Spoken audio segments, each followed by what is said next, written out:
Hey, this is Victoria Aguilard, and this is my ADR M&C project. We are going to be talking about how the four companies' stock price changed from January to April, and we're going to be looking at why they changed and their correlations to their home country and the company that they are most correlated with.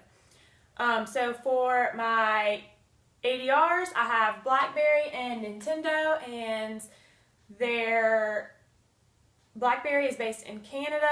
Their top suppliers are US, South Korea, and Taiwan. Their customers are Mexico, US, and Canada. Nintendo is based in Japan. Their top suppliers are Japan, Taiwan, and the US. Their top customers are US, Japan, and Great Britain. My M&Cs are Apollo Global Management and Mondelez. Apollo Global Management is top suppliers is US and Great Britain. Their top customers is US, Europe, and Japan. Mondelez International, their top suppliers are US, Japan, and Great Britain, and their top customers are US, Switzerland, and Australia. Now we're going to look at each month and see how they change stock price between each month, and we're going to look at why. So for the month of January, the average portfolio was negative 1.8%. Apollo Global Management's change was 5.52%. The primary reason was because they announced their full 2014 financial results, and Credit Suisse downgraded their shares. So even though they downgraded their shares, the financial results made an overall positive return for that month. Mondelez was negative 3.94%. Their main announcement this month was they announced Red Velvet Oreos, but Citigroup downgraded them from neutral to buy. So that outweighed the announcement of Oreos, and it caused a negative return for that month. BlackBerry was 1.33%. Big news this month, Samsung offered to buy BlackBerry, which made their stock rise by 30%, but then declined their offer and the prices fell back down. Nintendo, negative 7.22%. Nintendo benefits from the weaker yen, but it still struggles to compete in a rising market. Nintendo's share price rose after the announcement of their collaboration with Gung Ho, but it's still negative.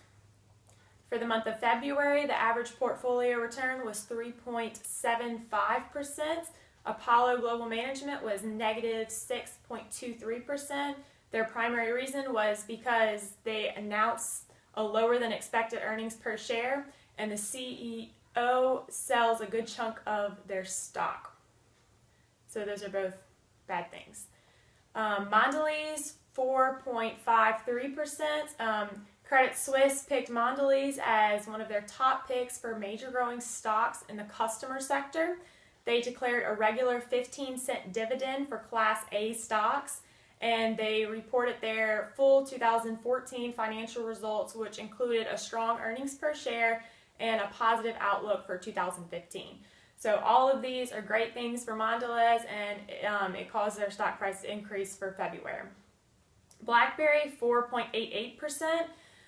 Billionaire Jim Simmons bought 3.3 million shares. They made a deal with Google to insure Android devices. They released the OS 10.3.1. Options were purchased with the right to buy 200,000 shares of BlackBerry stock at a strike price of $10 per share. So I believe that the options purchase were the main reason that their stock price increased. If you're buying options, that means you think the stock price is going to go up, so they had a positive return. Nintendo, big jump from last month at 11.81%. This is because they launched the 3DS and it sold out in days. Also, Netflix and Nintendo are developing a live-action Legend of Zelda. So Nintendo is actually starting to produce some games, and it's paying off in their stock price. For the month of March, the average portfolio return was 3%. Apollo Global Management, negative 7.38%. There were talks to acquire most of the assets of Digital First Media. They secured an additional $4 billion from the Teachers Retirement System of Texas, and Morningstar rated them a triple B, gave them 5 stars, and they bought some casino games for $476 million. Mondelez, negative 2.3%. A company invests $11 million to install the largest Oreo production line in Africa, which I find interesting because Africa is not one of their top suppliers or customers, so they might be looking to go elsewhere. BlackBerry, negative 16.62%. They had sales on Passport phone was extremely low. Stocks fell after being downgraded by Goldman Sachs. So both those things are bad, which caused them to downgrade.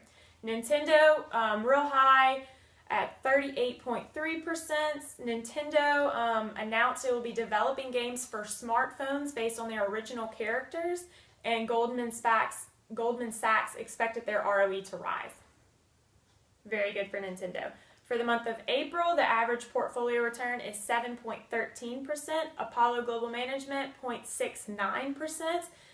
It sold part of its stake in Dish TV. It has a rating of hold from 14 different ratings firms.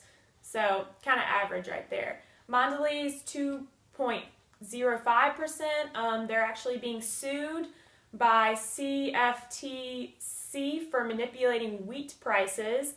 They were downgraded from hold to buy.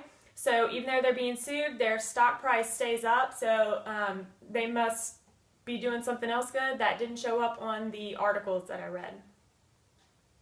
BlackBerry, 7.44%.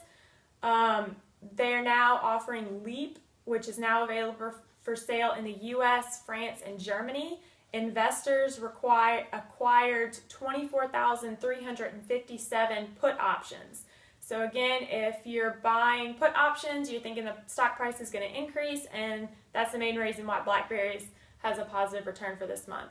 Nintendo, another good one at 18.33%. They announced their first game on the smartphone. So I'm seeing a trend, definitely with Nintendo, that they're doing new products, and as soon as they announce a new product, their stock price shoots up. All right, and these are some graphs about the countries they're correlated with. So this first graph here, it kind of looks like a big X. This is for 6 months. Trend for Mondelez, Apollo, and the S&P 500. Mondelez moves with the S&P and Global Management's more than Global Management does.